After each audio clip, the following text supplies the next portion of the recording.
Hi everyone, welcome to my channel Microbiology with Vidya Khan. So today our topic is glycolysis and some other topic we will cover in this video. So now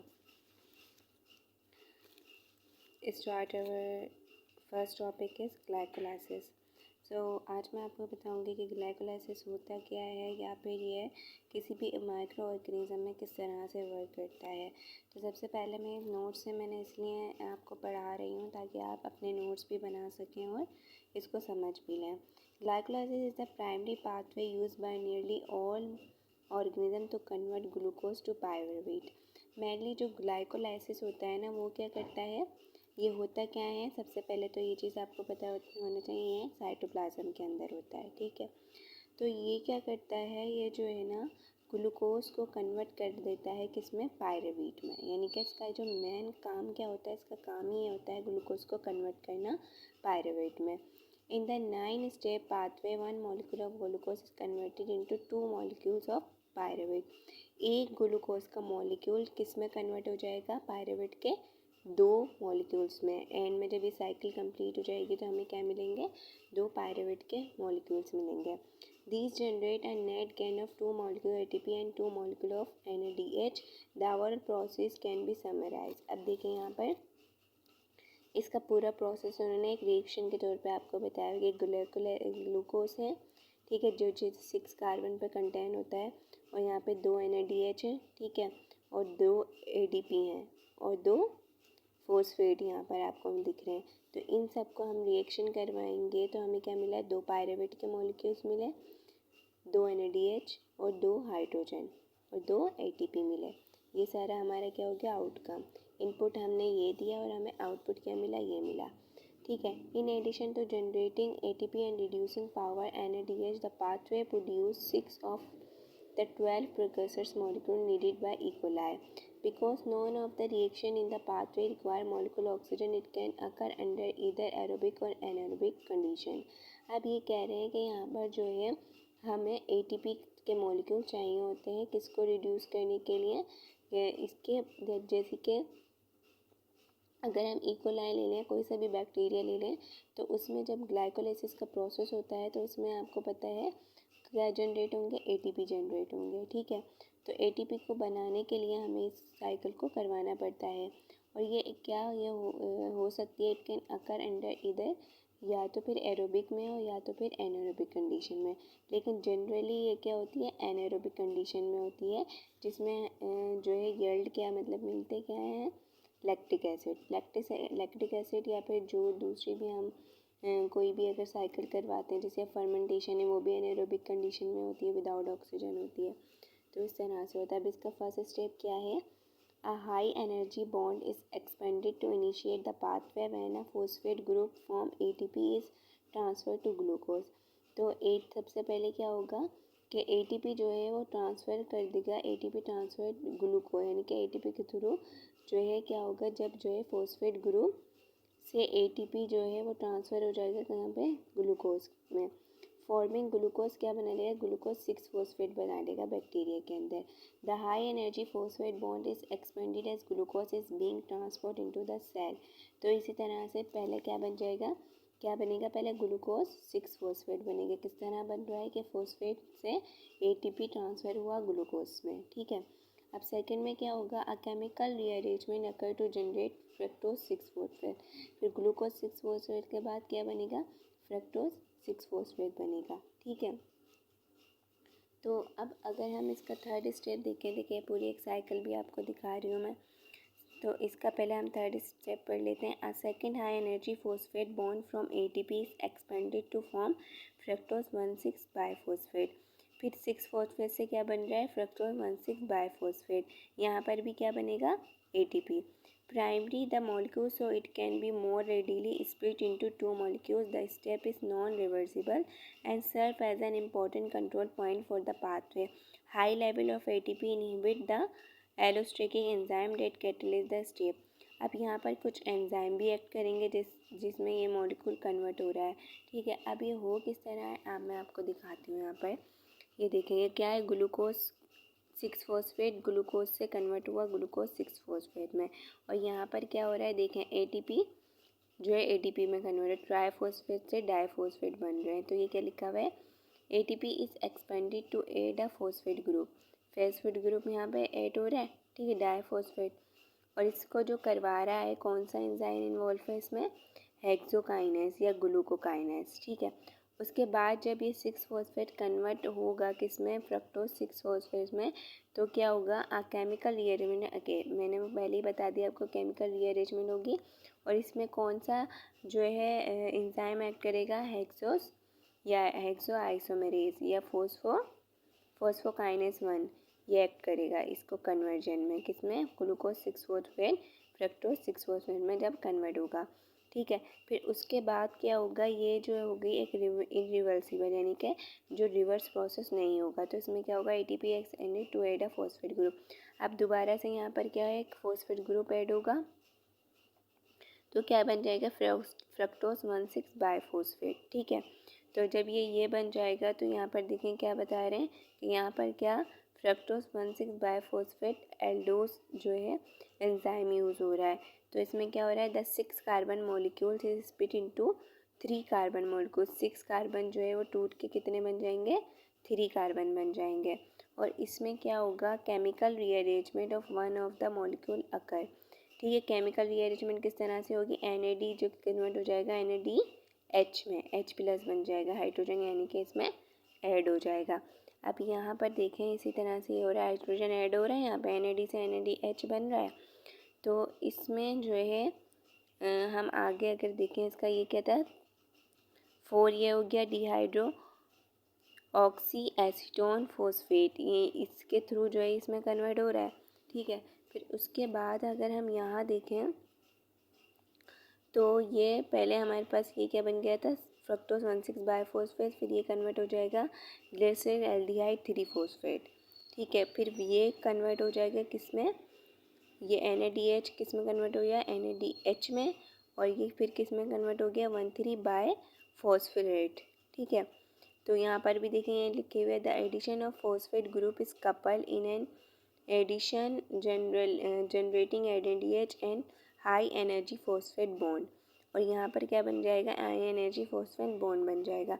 अब ये 1,3 biphosphate convert हो जाएगा 3 फॉस्फोसिलेट, ठीक है, इसमें convert हो रहा है। और कन्वर्ट कौन करवा रहा है इसको, फॉस्फोम्यूटेस, ये क्या एंजाइम है जो इसको कन्वर्ट करवा रहा है, ठीक है। तो अब यहाँ पर हम देखें, यहाँ पर भी यही चीज़ लिखी हुई है, ATP is produce by substrate level phosphorylation. Substrate level जो फॉस्फोराइलेशन होगी उसके थ्रू क्या है, ATP जनरेट होगा।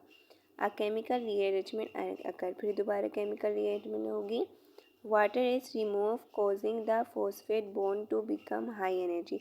जैसे ही वाटर रिमूव होगा तो क्या हो जाएगा, फॉस्फेट बॉन्ड हाई एनर्जी का हो जाएगा, ठीक है।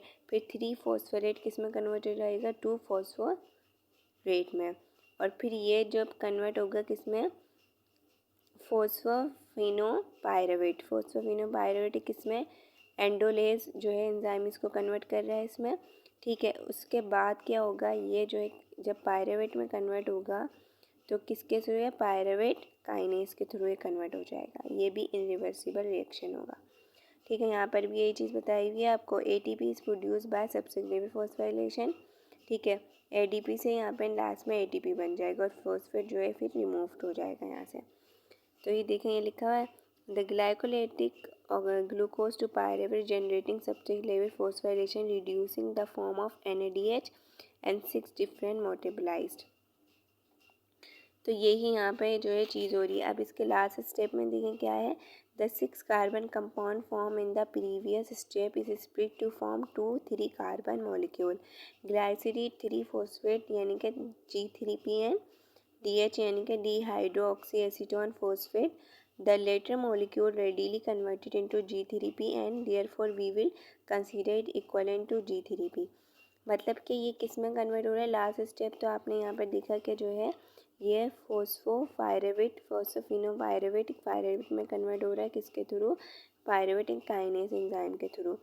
तो देखिए यहाँ लिखा हुआ है the DHP is converted to G3P glyceride 3-phosphate resulting in a total of 2 molecules of G3P. G3P यहाँ पे क्या है, ग्लाइसिड एल्डिहाइड 3-phosphate, ठीक है। तो यहाँ पर देखिए थोड़ा सा मैंने शॉर्ट में भी ये चीज़ आपको बताई हुई है कि पायरेट कन्वर्ट हो जाएगा लैक्टिक एसिड और फिर जो है वो किसी भी चीज़ में जो है वो आगे जाके फर्दर इसकी एक्टिविटी परफॉर्म करेगा। तो अगर हम एक समराइज वे में इसको देखें तो हमें थोड़े से यहाँ पर देखें नज़र आती हैं कैरेक्टरिस्टिक्स इसकी। ग्लाइकोलाइसिस में क्या होता है, generally used in aerobic respiration. ये किस में यूज़ होती है, generally aerobic respiration, anaerobic respiration and fermentation के लिए यूज़ होती है। टू किस पर्पस के लिए, to obtain energy and precursor metabolite. Reducing power is also generated in respiration. This reducing power can be used to drive the synthesis of ATP. In fermentation, it is consumed to recycle the electron carrier without the addition gain in energy. ठीक है। अब ये glycolysis जो mainly होती है वो हम क्यों करवाते हैं, क्योंकि हमें एनर्जी की सेल को ज़रूरत होती है। तो ग्लाइकोलाइसिस होती है, ग्लूकोज की लाइसिस होती है और उसके नतीजे में हमें एटीपी मिलते हैं। अब ये एरोबिक, एनारोबिक या फर्मेंटेशन किसी भी कंडीशन में हो सकती है। अब ये जनरेट क्या करते हैं, 2 ATP मॉलिक्यूल जनरेट करते हैं। किसके थ्रू मिलते हैं वो हमें, सबस्ट्रेट लेवल फॉस्फोराइलेशन के थ्रू मिलते हैं। 2 NADH के मॉलिक्यूल मिलते हैं और 6 डिफरेंट प्रिक्यूसर मेटाबोलाइट जो एक्स्ट्रा मॉलिक्यूल्स होते हैं वो भी हमें यहाँ पर मिल रहे होते हैं। अब पेंटोस फॉस्फेट साइकिल की जब हम बात करते हैं तो इसमें क्या होता है, थोड़ा फोकस नहीं हो पा रहा है इसका, तो may be used in aerobic respiration, anaerobic respiration and fermentation. हो सकता है ये तीनों में यूज़ होती हो पेंटोस फॉस्फेट साइकिल, ठीक है। Primary to obtain precursor metabolites and reducing power in the form of NADH। अब ये कि पेंटोस पाथवे हम किस लिए यूज़ करते हैं, क्योंकि हम क्या करवाते हैं इसमें भी हमें क्या NADPH जो है हमें मिल रहा होता है इसमें, ठीक है।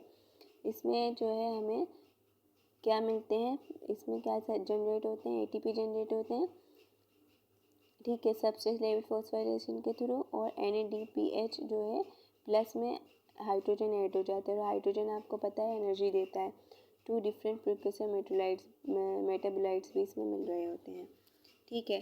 फिर हमारे पास आ जाता है यहाँ पे ट्रांजिशन स्टेप। ट्रांजिशन स्टेप में क्या होता है, used in aerobic respiration and anaerobic respiration.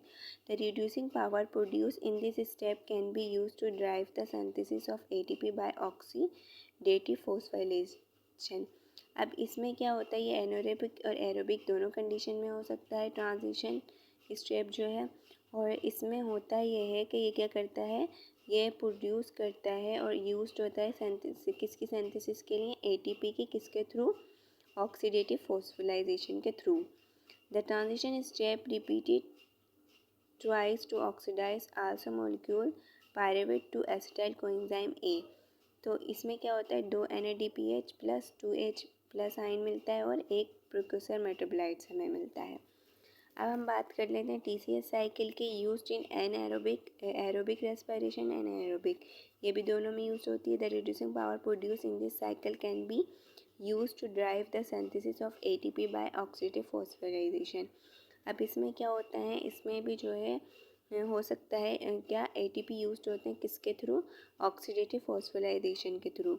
TCS cycle से हमें मिलता क्या है, 2 ATP मिलते हैं सबस्ट्रेट लेवल फॉस्फोराइलेशन के थ्रू, ठीक है, और 6 NADH हमें मिलते हैं प्लस में 6 हाइड्रोजन, और 2 FADH मिलते हैं और 3 डिफरेंट प्रिक्यूसर मेटाबोलाइट्स मिलते हैं। तो इस तरह से जो हमें ये डिफरेंट चीज़ें मिल रही होती हैं। तो जो दूसरे हमारे टॉपिक्स हैं इंशाल्लाह ताला, पेंटोस शुगर पाथवे और ट्राई कार्बोलिक एसिड साइकिल या सिट्रिक एसिड साइकिल या TCS साइकिल, जो भी हम इसको तीनों नाम कहते हैं, इंशाल्लाह मैं अपनी नेक्स्ट वीडियो में कवर करूँगी। So thanks for watching again. If you like my video, फिर hit the like button, subscribe my channels and share with your friends my videos, okay. सो अगर आप कोई भी वीडियो बनवाना चाहते हैं किसी भी टॉपिक पे, अगर मेरी आपको वीडियोस पसंद आती हैं या कोई भी कमी नज़र आती है, तो please you can easily comment in the comment box on my channel. So if you any question, any confusion about my whole lecture, so you can easily ask me in comment box, then I will be answer after read. Okay, so thanks for watching again. Allah Hafiz, take care.